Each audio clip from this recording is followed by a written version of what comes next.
Good morning, sir. Morning.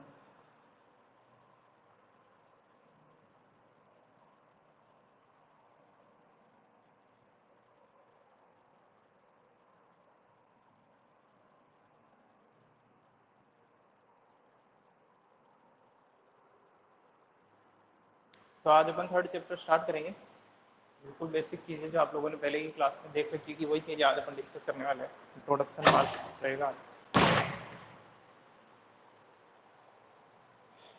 एक बार आ जाने दीजिए सबको।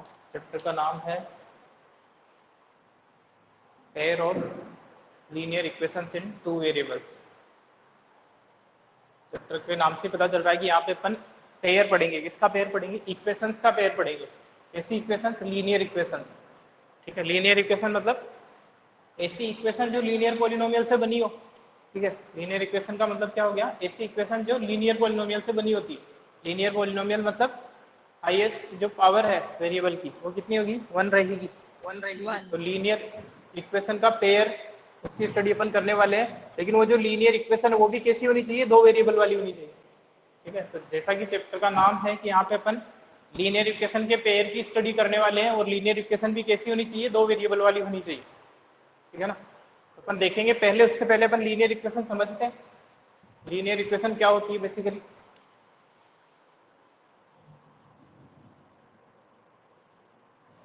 बिल्कुल बेसिक चीज़ों से स्टार्ट करते हैं। लीनियर इक्वेशन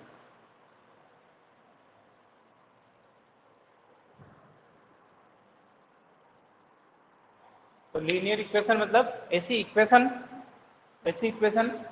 जो एक लीनियर एक्सप्रेशन या लीनियर पॉलिनोमियल से बनी होती है ना। ऐसी इक्वेशन जो linear,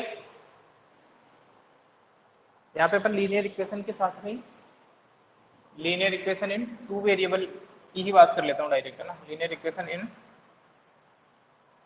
two variables.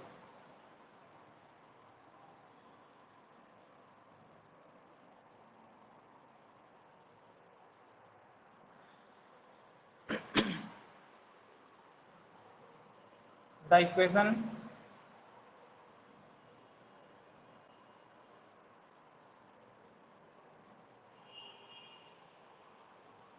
which contains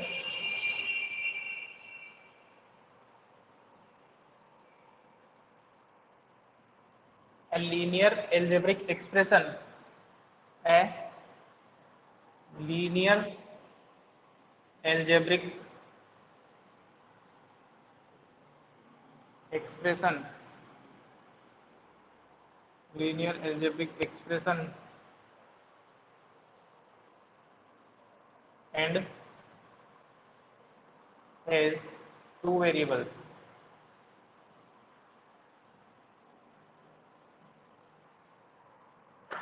तो एक ऐसी इक्वेशन जो लीनियर एल्जेब्रिक एक्सप्रेशन और टू वेरिएबल से मिलकर बनी होती है। ठीक है ना, जैसे एग्जांपल अगर आप लिखना चाहें यहाँ पे सिंपल सी डेफिनेशन आप लोगों को, सब लोगों को पता होगा। Example x plus y plus 3 equal to 0। यहाँ पे मैंने लिखा है कितने वेरिएबल है इसमें?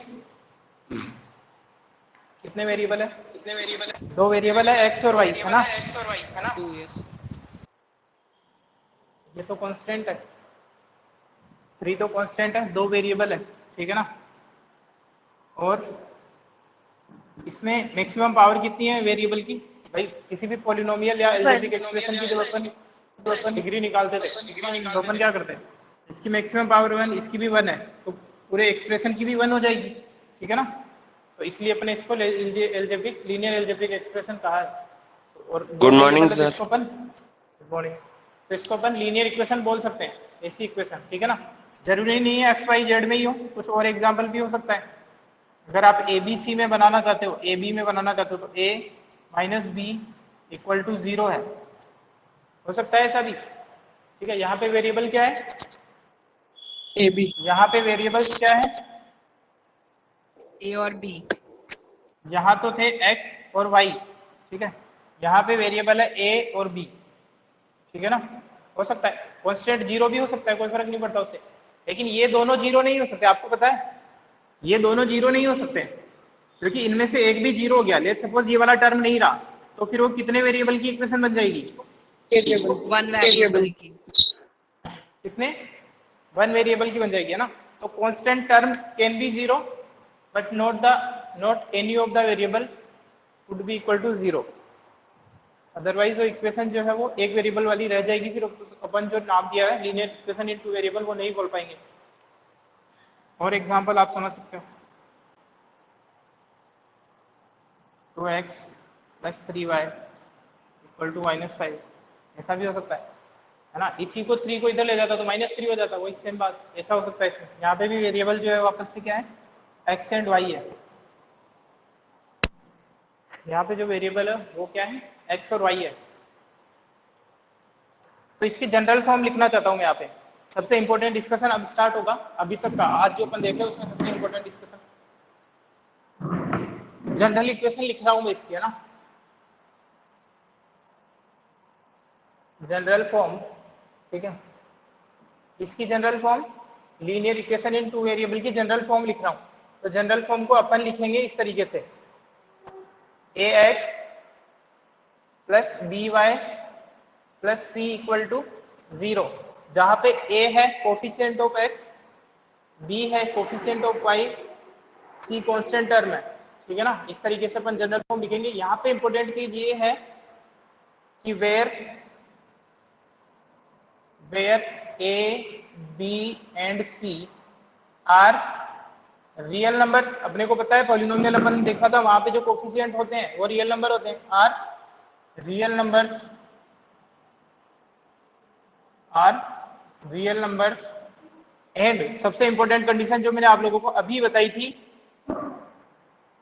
कि यहाँ पे a और b जीरो नहीं हो सकते हैं, a not equal to 0 and b not equal to 0। ये बात समझ में आ रही है। c जीरो हो सकता है, c कैन बी 0, ठीक है, कांस्टेंट टर्म 0 हो सकता है, कोई प्रॉब्लम नहीं है। लेकिन इनमें से अगर कुछ भी 0 हो गया, मान लो a 0 हो जाता है तो ये पूरा टर्म 0 हो जाएगा, ये पूरा टर्म 0 हो गया अगर, तो फिर आपकी इक्वेशन जो है वो एक वेरिएबल की बन जाएगी। तो ये दोनों एक साथ वैलिड है।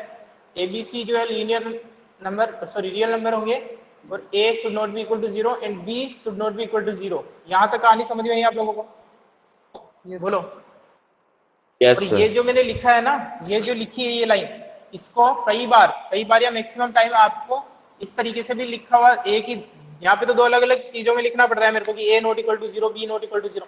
तो इसी कंडीशन को मैं इस तरीके से भी लिख सकता हूँ कि a² + b² should not be equal to 0, ठीक है। देखो आप लोग, ये स्टेटमेंट जब भी ट्रू होगा, a² + b² should not be equal to 0। अगर मान लो यहाँ पे लिखा होता है a² + b² इक्वल टू 0, तो a² + b² इक्वल टू 0 कब हो सकता है? जब a और b दोनों के दोनों क्या हो, 0 हो। समझ में आ रही बात? दो नंबर का स्क्वायर का सम 0 तभी हो सकता है जब दोनों नंबर 0 हो। Yes sir.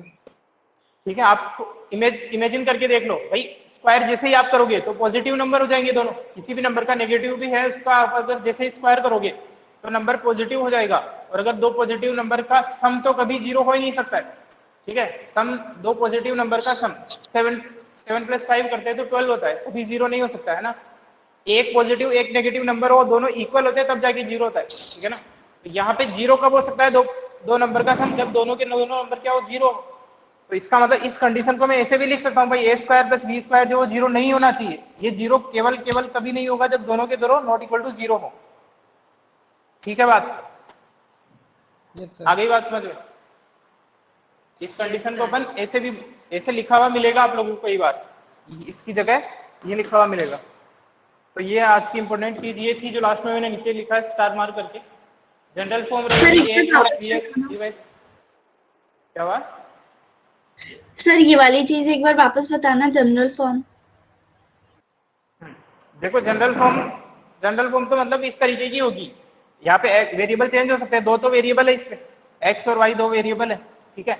और एक कांस्टेंट टर्म हो सकता है कुछ भी, इससे कंपेयर कर लो, है ना, इससे कंपेयर कर सकते हैं। पर जनरल फॉर्म मतलब दो तो वेरिएबल होंगे। और यहाँ पे कोफिशिएंट तो अपन देखते ही हैं, पॉलिनोमियल में कोफिशिएंट कुछ ना कुछ मल्टीप्लाई होते हैं।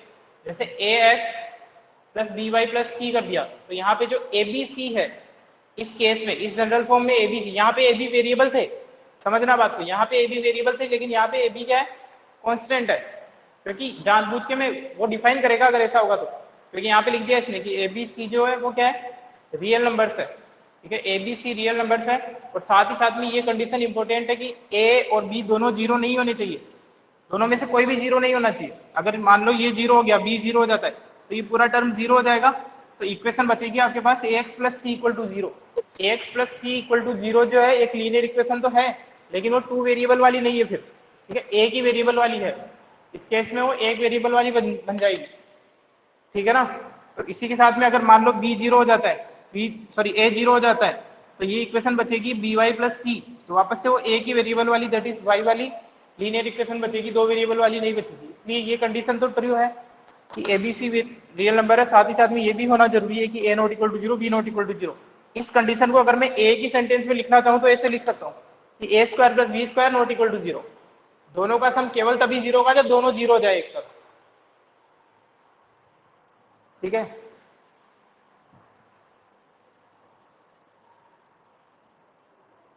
क्लियर है यहाँ तक? बिल्कुल बेसिक चीज थी। Yes sir. Yes, sir. बोलो। सर ये a square plus b square equals to not zero वाला एक बार वापस बताओ, समझ में ही नहीं आया।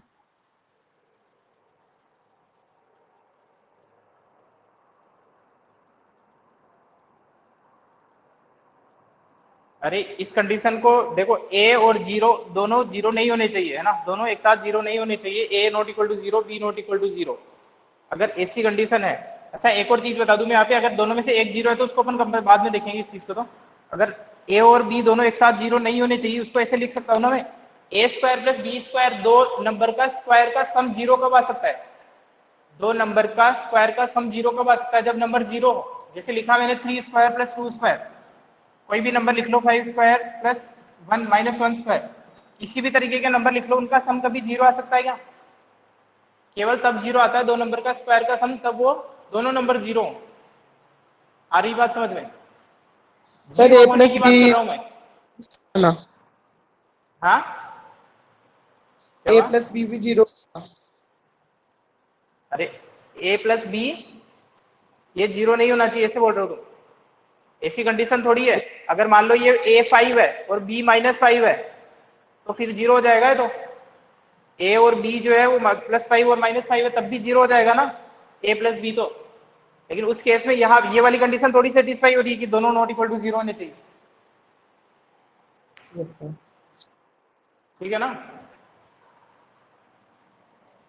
दो नंबर का सम जो है वो जीरो तब होता है जब दोनों जीरो हो, और अगर दोनों जीरो नहीं है तो उनका सम का स्क्वायर जो है वो जीरो नहीं होगा।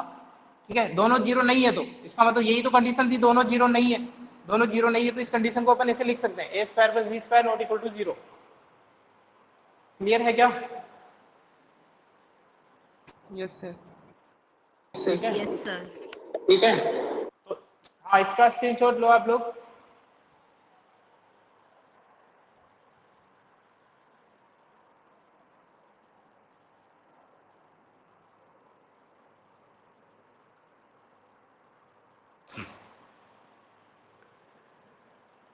ले ली। सॉरी, अच्छा एक चीज मैं बता दूं, अभी मैंने आप लोगों को एक बात बता दी थी बाय मिस्टेक कि दोनों में से एक भी जीरो नहीं हो सकता, दोनों एक साथ जीरो नहीं होनी चाहिए, है ना। यहाँ पे जो अपनी कंडीशन लिखी है दोनों एक साथ जीरो नहीं होने चाहिए। देखो होगा क्या, दोनों में से एक जीरो होता है तो उसको अपन इस तरीके से लिख सकते हैं, जैसे इक्वेशन है 2x + 3 = 0, तो इसको 2 वेरिएबल वाली बना सकता हूँ मैं, कम से कम ये इक्वेशन तो है, वेरिएबल तो है इसमें। तो इसको मैं ऐसे लिख दूंगा फिर उस केस में 0y + 3 = 0। तो अगर इसको मैं कंपेयर करना चाहूँ अपनी जनरल इक्वेशन से, तो a की वैल्यू कितनी आ जाएगी? कोएफिशिएंट ऑफ x कितना आ जाएगा? b कितना आ जाएगा? जीरो। c3 आ जाएगा। ठीक है ना, तो ऐसा हो सकता है कि दोनों में से कोई एक जीरो हो जाए, लेकिन दोनों एक साथ जीरो नहीं हो सकते। अगर दोनों एक साथ जीरो हो जाएंगे ना, दोनों एक साथ जीरो हो जाएंगे तो फिर वो कांस्टेंट टर्म ही बच जाएगा। फिर लिखोगे क्या आप, दोनों एक साथ जीरो हो गए तो 3 = 0, ऐसा तो हो ही नहीं सकता है ना। फिर वो कांस्टेंट टर्म बचेगा, इक्वेशन नहीं बचेगी, फिर वो वेरिएबल होना चाहिए कम से कम एक। ठीक है ना, तो यहाँ पे जो अपने कंडीशन लिखी है एंड लगाया, इसका मतलब दोनों एक साथ जीरो नहीं होनी चाहिए। और इसी चीज को अपन ने देखा था कि a² + b² 0 तब हो सकता है जब दोनों एक साथ जीरो हो। अब दोनों एक साथ जीरो नहीं है तो इसको नॉट इक्वल टू जीरो कर दो। ठीक है, ये ये last वाला ये कौन सा लीनियर बताओ? इक्वेशन। कौन सा लास्ट वाला? सर ये भी एंड वाला बताया ना। अभी तो कुछ बताया नहीं है लास्ट में। अरे ये चीज बताई थी कि ये इसके लिए इंपॉर्टेंट कंडीशन ये है कि दोनों एक साथ जीरो नहीं होने चाहिए, a not equal to zero और b not equal to zero, दोनों एक साथ जीरो नहीं होने चाहिए। अगर दोनों ही टर्म जीरो हो जाएंगे, ये वाला टर्म भी जीरो हो गया और ये वाला टर्म भी जीरो हो गया, तो फिर कॉन्स्टेंट ही बचेगा ना यार, फिर तो इक्वेशन ही नहीं बचा, पॉलिनोमियल ही नहीं रहे, मतलब एक्सप्रेशन ही नहीं बचा फिर तो। ठीक है, फिर तो क्या कंडीशन रहेगी, अगर मान लो एक्स वाला टर्म भी जीरो है, बता रहा हूँ एक मिनट, एक्स वाला टर्म भी जीरो है, बी वाई वाला टर्म भी जीरो, तो बचा क्या तुम्हारे पास? इस तरीके का बचेगा, टू, मान लो सी की वैल्यू 2 है तो 2 इक्वल टू 0 लिखोगे, इस तरीके का कुछ बचेगा ना फिर तो, या फिर -3 इक्वल टू 0, इस तरीके का कुछ बचेगा। तो ये तो वैसे भी वैलिड नहीं होता है। और इसका सेंस क्या है, इससे क्या ग्राफ प्लॉट करेंगे अपन आगे, अल्टीमेट अभी आगे अपन जब पूरा चैप्टर पढ़ेंगे आगे देखेंगे तब आपको क्लियर हो जाएगा इनका एम क्या होता है आखिरकार। भाई इनका क्या अपन ग्राफ प्लॉट करेंगे, 2 इक्वल टू 0 का क्या ग्राफ प्लॉट करेंगे, ग्राफ प्लॉट बता दूंगा मैं, ये वाली चीज जब आप ग्राफ प्लॉट करना सीख जाओगे। अगर एक जीरो हो जाएगा तो फिर तो वो वन वेरिएबल वाली इक्वेशन हो जाएगी ना। हाँ, वन वेरिएबल वाली तो हो जाएगी, ये तो सही बोल रहे हो तुम, इक्वेशन वन वेरिएबल वाली हो जाएगी, लेकिन अभी इक्वेशन करेंगे तो प्रैक्टिकल और सही से समझ आ जाएगा। लेकिन अपन उसको टू वेरिएबल में कन्वर्ट करके फिर सोल्व कर लेंगे इसकी हेल्प से, है ना, ग्राफ प्लॉट करके फिर सोल्व कर लेंगे। सही बोल रहे हो तुम, एक वेरिएबल वाली हो जाएगी, लेकिन उसको इस तरीके से कन्वर्ट करके फिर सोल्व करेंगे अपन, क्वेश्चन आएंगे ना तब पता चल जाएगा कि क्या है इसका मतलब, फिजिकल सिग्निफिकेंस क्या होता है। ठीक है ना? Okay sir. ठीक है ना? तो ये अपना जनरल फॉर्म होगा। आप ध्यान रखिए दोनों x और y के जो दोनों कोफिशिएंट, आपको बिल्कुल वापस से बता दूंगा, मैं क्लियर हो जाएगा जब अपन एग्जांपल से देखेंगे। तो अब इसका अपन सबसे पहले देखेंगे इनका ग्राफ बनाना, लीनियर इक्वेशन का ग्राफ बनाना सीखेंगे सबसे पहले। ठीक है ना, जो linear equation in two variable होती है इसका ग्राफ बनाना सीखेंगे। आपको पहले से ही भी बताया, एक्स वाई की वैल्यू रखते जाते हैं, किसी एक रैंडम की वैल्यू रखते हैं, दूसरे की प्लॉट करते हैं। इसका स्क्रीनशॉट ले लिया आप लोगों ने? Yes sir. आपको थोड़ा सा कंफ्यूजन केवल इस चीज में होगा, ये चीज क्लियर हो जाएगी जब अपन ग्राफ देखेंगे, ग्राफ के बाद में एक आध क्वेश्चन देखेंगे ना तब। ठीक है, बाकी तो और कोई प्रॉब्लम है नहीं।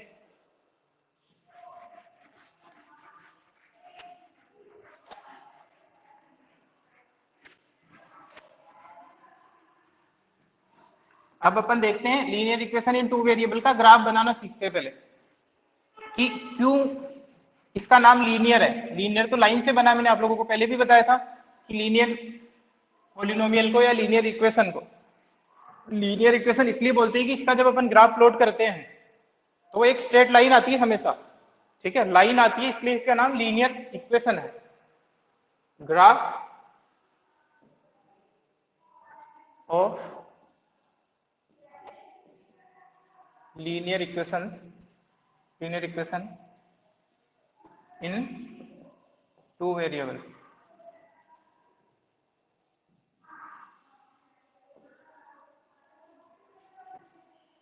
देखो कोई भी एक एग्जांपल ले लेते हैं, आप लोगों को पता है कैसे बनाते हैं ग्राफ, और अब इस चैप्टर के लिए आप लोगों को ग्राफ शीट की जरूरत पड़ेगी।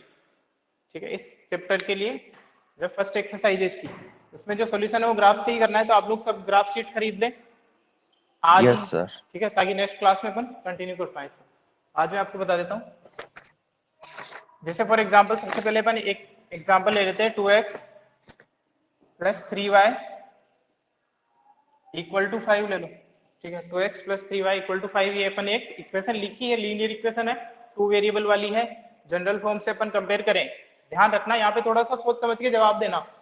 आप लोग यहाँ पे थोड़ा सोच समझ के जवाब देना मेरे को कि यहाँ पे a, b और c की वैल्यू क्या होगी। ध्यान रखना जनरल कंपेयर करना है। 2, 3 और -5। 2 3 माइनस। यही पूछ रहा था मैं, क्योंकि यहाँ पे इक्वल टू को मैंने इधर लिख दिया है, तो आपको पहले जनरल फॉर्म से कंपेयर करने के लिए इसको इधर लाना पड़ेगा। तो वो c जो है वो क्या हो जाएगा फिर, -5 हो जाएगा। ठीक है ना भाई, जनरल फॉर्म अपनी होती है ax plus by plus c, तो यहाँ पे c जो है वो राइट साइड में लिखा हुआ, तो इसको इधर ले आओ। भाई जो अपनी जनरल फॉर्म है उसमें तो इक्वल टू 0 होता है, तो इसको 5 को इधर ले आओ, यहाँ पे 0 बच जाएगा और यहाँ पे आ जाएगा -5, तो c हो जाएगा अपना -5। ठीक है, बस इतना सा था। अब देखो आप जब ग्राफ प्लॉट करते हो, ग्राफ के लिए क्या करना होता है आपको, आपकी मर्जी है, जो भी आपकी मर्जी हो, या तो एक्स वाले टर्म को इधर रख लो या तो वाई वाले को इधर रख लो। मैं एक्स वाले को इधर रख रहा हूँ, जैसे एक्स वाले को इधर रखा, बाकी सबको राइट साइड में शिफ्ट कर दिया, तो 5 माइनस 3y, काफी बच्चों को आता होगा, जिनको नहीं आता है वो समझ लें वापस से। 6 मार्क्स का क्वेश्चन आता है सीधा ग्राफ इस चैप्टर में से, ग्राफिकल मेथड का, ठीक है ना। 2x equal to 5 minus 3y। अब क्या करना है आपको, केवल इधर x रखना है, मैंने कहा था कुछ कोफिशिएंट है तो उसको भी हटाना है, तो ये कोफिशिएंट है 2 यहाँ से हटेगा तो इधर एरोजेस में जाके कहाँ जाएगा, डिवाइड में, जो मल्टीप्लीकेशन डिवाइड होता है में। वो डिवाइड हो जाता है, जो एडिशन होता है वो सब्ट्रैक्ट हो जाता है, Yes, sir. जो डिवीजन में होता है वो मल्टीप्लाई हो जाता है। 5 माइनस 3y अपॉन 2, अपॉन ठीक है, 2। काफी लोगों को पता होगा ये।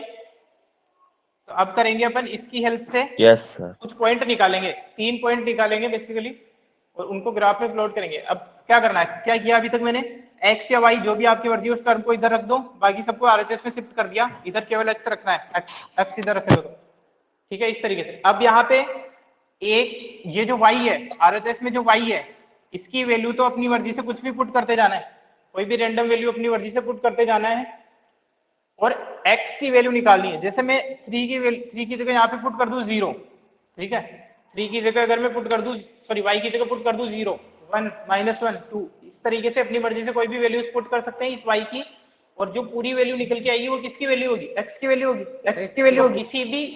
किसी भी y के करस्पॉन्डिंग अपन x की वैल्यू निकालेंगे तो उससे अपने को x और y का एक पेयर मिलेगा, यानी कि x, y मिलेगा, तो उसी को अपन बोलते हैं कोऑर्डिनेट प्लेन में एक पॉइंट मिलेगा, ठीक है, उसको अपन प्लॉट करेंगे।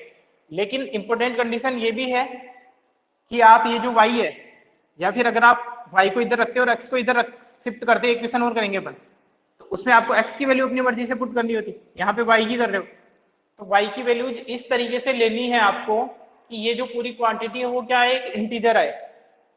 समझ में आ रही बात, यहाँ पे आपको इस y की वैल्यूज इस तरीके से सेलेक्ट करनी है कि जो आपके पास में जो भी क्वांटिटीज आएगी वो एक इंटीजर है। मान लो कुछ इस तरीके की वैल्यू आ गई 2.33, x की वैल्यू, y की वैल्यू लेट सपोज आपने कुछ भी रखी है 1, तो इस तरीके की वैल्यू आ गई, तो इसको कैसे ग्राफ में प्लॉट करोगे 2.33, काफी मुश्किल हो जाएगा, ठीक है। तो आप कोशिश करना इंटीजर, 3 ही तो पॉइंट चाहिए, तो 3 तो आराम से निकाल सकते हैं। चेक कैसे करते हैं, जैसे लेट सपोज आपके सामने चेक करके देखते हैं अपन, और यहाँ पे एक टेबल भी बना देता हूं मैं, इसमें अपन वैल्यूज पुट करते जाएंगे।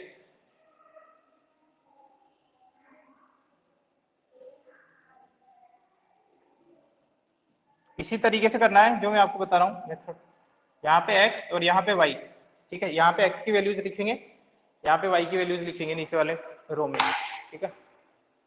y की वैल्यू लेट सपोज मैंने 0 रखी है, एक बार मैं रख देता हूँ, बाकी आपको आगे से ध्यान रखना है, इंटीजर वाली रखनी है। लेट सपोज आपने रख ली 0, y की जगह 0 रख दिया, तो कितना आया बताओ x की वैल्यू, y की 5/2। ठीक है। यहाँ पे मैं बता देता हूँ, यहाँ पे लेट सपोज अपने क्या putting y equal to 0, y जब 0 रखा है तो x आ जाएगा आपका 5 माइनस 3 इंटू 0 डिवाइडेड बाई 2, तो ये पूरा का पूरा टर्म 0 हो गया, तो ये आ गया 5/2, दैट इज, इसको अपन सिंप्लीफाई करें तो 2.5 हो जाएगा, ठीक है। तो इसके करस्पॉन्डिंग वैल्यू क्या हो जाएगी, 2.5 हो जाएगी, लेकिन अपने को इंटीजर वाली लेनी है, लेकिन एक बार मैं आपको रख के बता देता हूँ, है ना। अब देखो, अगर यहाँ पे 1 रखूं मैं, अगर यहाँ 1 रखूं, अगर यहाँ 1 रख, y की जगह रख रहे हो तो y की जगह 1 रखा मैंने, है ना। Putting y equal to 1, y equal to 1 put किया तो x equal to 5 minus 3 into 1 divided by 2, तो x की वैल्यू कितनी आ गई अपने पास, बोलो 1 आ जाएगी, ठीक है ना। 1 पुट करने पे 1 वैल्यू आ गई, 2 पुट करूँ तो कितना आएगा, -1/2। 2 पुट करोगे तो -1/2 आएगा, तो वापस से अपन अब नहीं लेते हैं ना, अब अपन कोशिश करते हैं कि नॉन इंटीजर नहीं लेते, ठीक है। तो अब तो ये पुट करना नहीं, आपको डायरेक्ट पता चल गया, 2 पुट करते ही -1/2 आ रहा है। 3 पुट करके देखो, 3 पुट करते हैं, 3 पुट करने पे इंटीजर आ जाएगा, -2 आ रहा है। Putting y equal to 3 put कर दिया यहाँ पे, 3 पुट करेंगे तो ये आ जाएगा x equal to 5 minus 3 into 3 divided by, तो आपका आंसर आ जाएगा -4/2 दैट इज -2। ठीक है, तो यहाँ पे y की जगह क्या पुट किया था, उल्टा मत लिख देना, y की जगह लिखना, y की जगह क्या पुट किया था आपने, 3 पुट किया था, 3 तो ये आ गया था -2। ठीक है, इसी तरीके से और वैल्यूज पुट कर, माइनस नेगेटिव वैल्यूज भी पुट करके देखो, -1 पुट करूँ तो यहाँ पे -1 पुट कर देता हूँ तो 4 नेगेटिव वैल्यूज पुट कर, negative value putting y equal to -1, y equal to -1 put करते हैं। अगर y की जगह -1 पुट करता हूं तो x equal to 5 minus 3 into -1 divided by 2, ये जो माइनस माइनस है ये प्लस हो जाएगा। ठीक है, तो 5 + 3 8 हो गया, 8 डिवाइडेड बाय 2 दैट इज 4। तो x की वैल्यू कितनी आ गई अपने पास, 4 आ गई। कब आई है 4, जब आपने y की जगह जब -1 पुट करा है। ठीक है, आपको ये करना है, 3 ही पॉइंट निकालने हैं, 3 पॉइंट निकालने हैं आपको, 2 नहीं निकालने हैं और 3 से ज्यादा निकालने की भी जरूरत नहीं है। देखो वैसे तो 2 से काम हो जाता है, कोई प्रॉब्लम नहीं, अगर आप 2 निकालोगे तो भी फुल मार्क्स मिलेंगे आपको, लेकिन अपन हमेशा 3 निकालेंगे। क्यों, क्योंकि अगर मान लो कहीं अपन से एक जगह कैलकुलेशन में मिस्टेक हो गई और एक पॉइंट अपना गलत निकल के आ गया ना, तो अपनी जो स्ट्रेट लाइन अपन बनाने जाएंगे वो कुछ इस तरीके से पॉइंट मिलेंगे, एक यहाँ मिल जाएगा, एक कहीं यहाँ मिल जाएगा। तो अब ये स्ट्रेट लाइन बन नहीं रही भाई, या तो स्ट्रेट लाइन ये बनेगी, या तो ये बनेगी, या तो ये बनेगी, तो तुम्हें खुद को पता चल जाएगा कि ये मिस्टेक है कहीं ना कहीं। तो 3 से ये कंफर्मेशन हो जाएगा, जैसे ही ये तीनों पॉइंट एक स्ट्रेट लाइन पे आएगा ना, तुम अश्योर हो जाओगे वहीं पे कि अपन ने जो कैलकुलेशन करी है वो सही है। ठीक है, अब इतनी खराब किस्मत तो किसी की होगी नहीं कि तीनों गलत पॉइंट भी निकले हैं और तीनों में फिर भी स्ट्रेट लाइन बन रही है। ठीक है, तो टाइम बचाने का तरीका ये है कि 3 निकाले, 3 से ज्यादा की जरूरत नहीं है। वैसे 2 से काम हो जाता है, अगर किसी को अपनी एक्यूरेसी पे बिलीव है तो 2 पॉइंट निकल जाएंगे, 2 से भी स्ट्रेट लाइन बन जाएगी। ठीक है, लेकिन मैं रिकमेंड करूंगा आपको कि आप 3 इंटीजर पॉइंट निकालें, 3 इंटीजर पॉइंट निकालें। तो इसको आप डिस्कार्ड कर देंगे, गलत नहीं है ना, इसको आप डिस्कार्ड कर देंगे। ऐसे जो फ्रैक्शन में आते हैं उनको आप पॉइंट अवॉइड करें, है ना, कोशिश करें कि पॉइंट में आ जाए। तो इनको अपन ग्राफ में प्लॉट करना सीखेंगे अब। तो इन पॉइंट के कोऑर्डिनेट भी मैं लिख सकता हूँ क्या, इस वाले पॉइंट के कोऑर्डिनेट हो जाएंगे 1,1, इसके कोऑर्डिनेट कितने हो जाएंगे, -2,3, इसके हो जाएंगे, -4,-1। यहाँ पे भी पॉइंट लिखते चले, है ना, ताकि जब आप ग्राफ में रखोगे यहाँ पे भी आप डायरेक्ट सर अगर लिखते चले पॉइंट। हाँ बोलो सर, अगर x की हमने 2.5 रख दी तो आंसर गलत थोड़ी ना होगा। x की जगह 2.5 रख दोगे तो कोई प्रॉब्लम नहीं है, गलत नहीं होगा। बस आपको थोड़ा सा ध्यान रखना है, ये ध्यान रखना पड़ेगा, जैसे आपका ये स्क्वायर बॉक्स होता है ग्राफ शीट में, है ना, ये एक स्क्वायर बॉक्स होता है 1 सेंटीमीटर का, है ना, ये 1 सेंटीमीटर, ये 1 सेंटीमीटर, तो इसमें 10-10 लाइन होती है अपने पास। बीच में 5 वाली थोड़ी डार्क भी बनी होती है, इधर भी 5 वाली थोड़ी डार्क बनी होती है, तो यहाँ पे फिर आपको थोड़ा ध्यान से केयरफुली करना है। उससे बढ़िया आप लोग इंटीजर में ही रखें, है ना, रख दोगे तो गलत नहीं होगा, लेकिन प्लॉट करने में प्रॉब्लम आएगी। अरे तुम्हारी जो ग्राफ शीट होती है उसमें देखो, ग्राफ शीट अगर किसी के पास है तो इस तरीके से कॉलम ये बने होते हैं, इस तरीके से होते हैं ना, ऐसी Yes, होती है sir. Graph sheet. ठीक है, तो यहाँ पे जो हर एक ब्लॉक होता है ना, ये स्क्वायर, इसकी ये जो लेंथ होती है वो होती है 1 सेंटीमीटर, और ये भी होती है 1 सेंटीमीटर।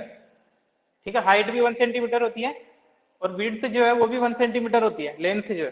ठीक है, तो अब मान लो आपने एक्स एक्सिस और वाई एक्सिस बना दी, यहाँ पे मैंने बना दी एक्स एक्सिस और यहाँ पे बना दी मैंने वाई एक्सिस, लेट्स सपोज। ठीक है, तो अब तुम क्या करोगे, पॉइंट देते हो, जैसे ये आपका ओरिजिन है, यहाँ पे लिखोगे 1, यहाँ पे लिखोगे 2 और यहाँ पे लिखोगे 3, इस तरीके से ही करते हो, यहाँ पे -1 -2। ठीक है ना, तो अगर तुम्हें यहाँ पे 2.5 करना है तो ये रहा 2, ये रहा 3, इसके बीच में अपने आइडिया से नहीं लगाना, कहीं पे भी 2.5 टिका दिया। यहाँ पे जो लाइन होती है बिल्कुल एग्जैक्ट छोटी, इसके बीच में भी बारीक बारीक लाइन होती है 1 mm की, ए लाइन होती है 1 mm की, तो 5 वाली लाइन पे काउंट करके फिर वहां पे 2.5 प्लॉट करना है, या फिर स्केल चेंज कर सकते हो। ठीक है, लेकिन तुम आप लोग अवॉइड करना, पॉइंट वाले जो है वो ना ही निकालो। ठीक है ना, इंटीजर निकालना Okay, sir. हो जाएगा।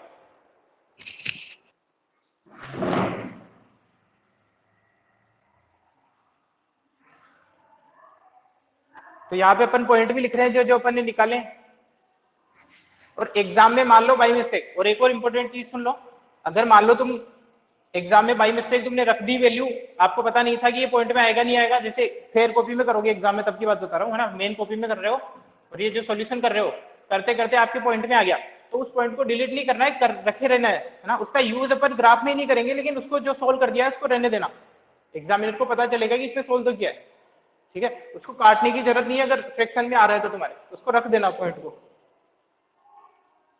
यहाँ पे जो पॉइंट है इसके कोऑर्डिनेट कितने हो रहे हैं, 1,1। यहां से जो पॉइंट निकला है अपना, इसके कोऑर्डिनेट कितने हो रहे हैं, 3, -2,3 सॉरी उल्टा लिख दिया, -2,3। यहाँ पे कितना हो जाएगा, 4 हो जाएगा, 4, -1।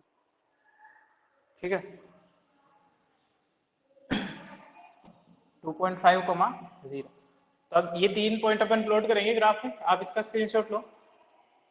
काफी बच्चों को आता होगा, लेकिन अगर कुछ बच्चे हैं 1-2 तो उनके लिए अपन देख रहे हैं बेसिक चीजें। अब अपन देखेंगे इसका ग्राफ प्लॉट करना।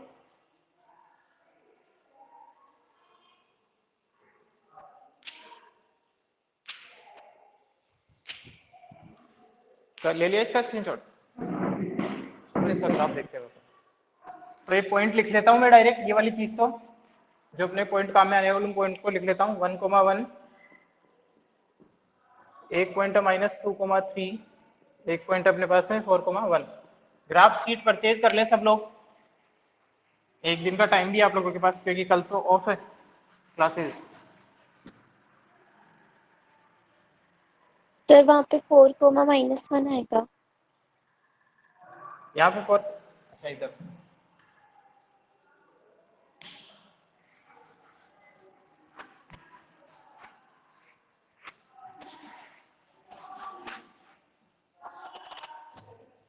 देखो, आज की क्लास उन बच्चों के लिए नहीं थी जिनको आता है पहले से, उनके लिए थी जिनको नहीं आता है।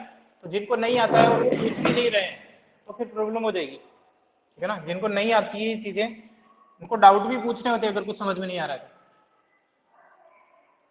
बाकी 9th क्लास में आ चुकी है ऐसी चीजें, तो आप लोगों को आती होगी। इस तरीके से आपके पास भी ग्राफ शीट होगी, बिल्कुल बेसिक से बता देता हूँ। ये आपका ग्राफ का पूरा शीट होती है, ठीक है। इसमें इस तरीके से 1 सेंटीमीटर की लाइंस होती है। आपको ये करना है जो बिल्कुल बीच वाला पार्ट है, काउंट करने की जरूरत नहीं है आइडिया से, लेकिन लाइन के ऊपर लाइन खींचेंगे, जो उसमें लाइन खींची हुई होती है इस तरीके से, ठीक है ना। इस तरीके से होती है आपकी ग्राफ शीट। ये 1 सेंटीमीटर के ब्लॉक बने रहते हैं इसमें। आपको ये करना है आइडिया से, अगर थोड़ा बहुत इधर उधर तो कोई प्रॉब्लम नहीं है। बीच में आपको सेंटर में इस तरीके से लाइन ड्रॉ करनी है, ठीक है। नीचे दोनों तरफ एरो हेड बनाने हैं, जहां पे भी बिल्कुल हॉरिजॉन्टली भी एक लाइन खींचनी है और दोनों तरफ एरो हेड बनाने हैं, ठीक है। दोनों तरफ एरो हेड बनाने, लाइन के ऊपर लाइन ड्रॉ करनी है, हर कहीं पे लाइन ड्रॉ मत कर देना। लेट्स सपोज आपका ग्राफ शीट में ये स्क्वायर बॉक्स है एक, ठीक है। इस तरीके से स्क्वायर बॉक्सेस बने हुए हैं लेट्स सपोज, ठीक है। तो आप ऐसा नहीं करेंगे कि यहाँ पे कहीं पे आपने लाइन खींच, ये जो लाइन आ रही है इसी के ऊपर लाइन खींचेंगे, ठीक है। इसी के ऊपर लाइन ड्रॉ करें अपनी। तो यहाँ पे एक वर्टिकल लाइन ड्रॉ कर, हाँ बोलो सर वो क्वाड्रेटिक पोलिनोमियल का बनाया था ना, तो उसमें पैराबोला था ना, उसमें एरोहेड बनना है क्या? पैराबोला में नहीं कोई जरूरत, पैराबोला बनाओगे तो भी कोई प्रॉब्लम नहीं है, बना दे तो ज्यादा बेटर है, उससे पता चल जाता है अपने को। दोनों इसके लिए बोल रहे हो ना इस तरीके से? Yes sir. इन जनरल नहीं बनाया जाता, स्ट्रेट लाइन में बनाया जाता है ना। वैसे बना भी दोगे तो कोई प्रॉब्लम, क्योंकि ये जो नोटेशन है एरोहेड वाला, ये लाइन के लिए हुआ है बेसिकली इसका। तो यहाँ पे अपन इस तरीके से लाइन ड्रॉ कर देंगे। आपको पता है ये वाली लाइन x, इधर x लिख देते हैं राइट साइड में, इधर x डैश लिख देते हैं। इसका मतलब ये बिल्कुल बेसिक चीजें बताने की जरूरत नहीं। ये पॉजिटिव x एक्सिस होती है यहाँ से यहाँ तक, ठीक है। यहाँ से यहाँ तक ये नेगेटिव x एक्सिस होती है। ऊपर वाली को y लिखते हैं, नीचे वाली को y डैश लिखते हैं। यहाँ से ऊपर वाली पॉजिटिव y एक्सिस होती है। ओरिजिन, इस पॉइंट को जहां पे दोनों आपकी हॉरिजॉन्टल और वर्टिकल लाइन इंटरसेक्ट कर रही है, इस पॉइंट को बोलते हैं ओरिजिन, ठीक है ना। इस पॉइंट को बोलते हैं ओरिजिन। इधर से राइट साइड वाली पॉजिटिव x एक्सिस, इधर से लेफ्ट वाली negative x axis, positive y negative y axis, है ना। यहाँ पे करते हैं, आप लोगों के पास बिल्कुल ग्राफ शीट होगी, उसी में प्लॉट करने हैं। ये y डैश, आपके जो ब्लॉक बने हुए होंगे यहाँ से जैसे ये 0 था तो यहाँ पे इस लाइन पे लिखा 1, यहाँ पे लिखेंगे 2, यहाँ पे लिखेंगे 3, इधर लिखेंगे -1, -2, -3, -4, यहाँ पे लिखेंगे +1, 2, 3, 4, यहाँ पे लिखेंगे -1, -2, -3, आप लोगों को पता होगा, ठीक है ना। तो यहाँ पे जब अपन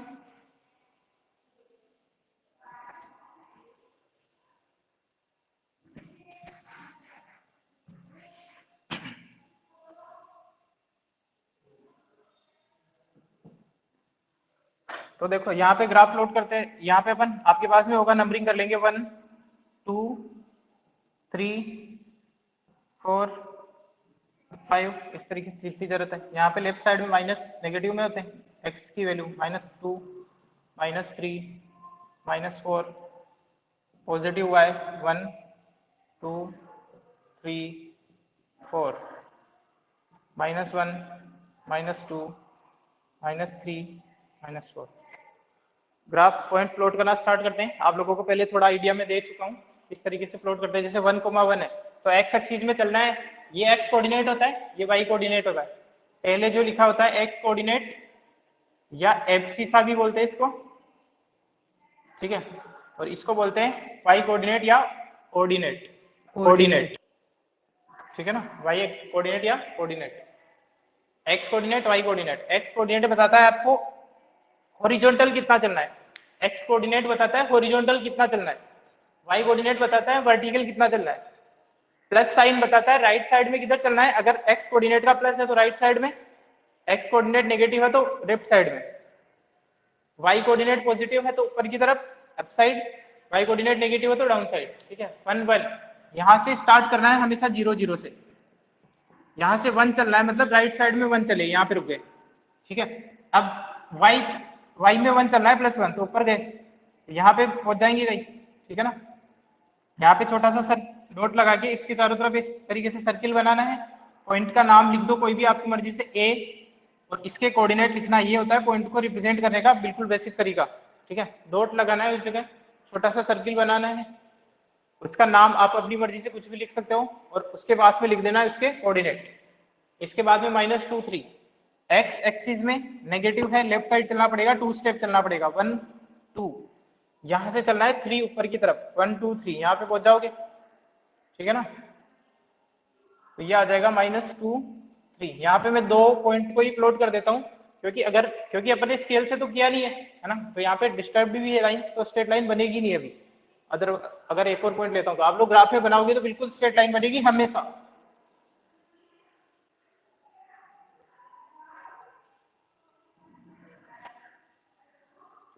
अगर अपन बात करते हैं इस 4 की, ये 4 -1 है, तो ये रहा 1, 2, 3, 1, 2, 3, 4, -1 यहाँ पे कहीं मिलता, फिर यहाँ पे कहीं -1 मिलना चाहिए था, है ना। इस तरीके से बना देते थोड़ी, यहाँ पे ये -1 मिलना चाहिए, है ना। आप लोग जब ग्राफ में प्लॉट करोगे तो बिल्कुल सही लाइन बनेगी। तो इस तरीके से आपका पॉइंट, ये स्ट्रेट लाइन बन जाएगी, हमेशा स्ट्रेट लाइन बनेगी, ध्यान रखना। और लास्ट रिप्रेजेंटेशन होता है, जो लाइन होती है उसके पास में इस तरीके से एरो लगा के आप इसकी इक्वेशन लिख दोगे। इक्वेशन क्या थी इस लाइन की, किसी को पता है क्या? इक्वेशन क्या थी इस लाइन की? नहीं पता? 2x plus 3y 2x plus 3y equals to 5. ठीक है, ये थी, ठीक है ना। तो इस तरीके से अपन ग्राफ प्लॉट करेंगे। आप लोग ग्राफ शीट से प्रैक्टिस करें, हमेशा स्ट्रेट लाइन आएगी। 2 वेरिएबल वाली जो लीनियर इक्वेशन होती है उसका ग्राफ हमेशा लीनियर स्ट्रेट लाइन आएगी। अगर नहीं आती तो आप लोगों ने कहीं मिस्टेक करी है, ठीक है ना। एग्जैक्ट स्ट्रेट लाइन आएगी, अप्रोक्स भी नहीं। तो आज की क्लास को अपन खत्म करते हैं, कंटिन्यू करेंगे नेक्स्ट क्लास से। Thank you, sir. Good day. Thank you, sir. Good day, sir. Thank you, sir. you. Yes, sir. Welcome.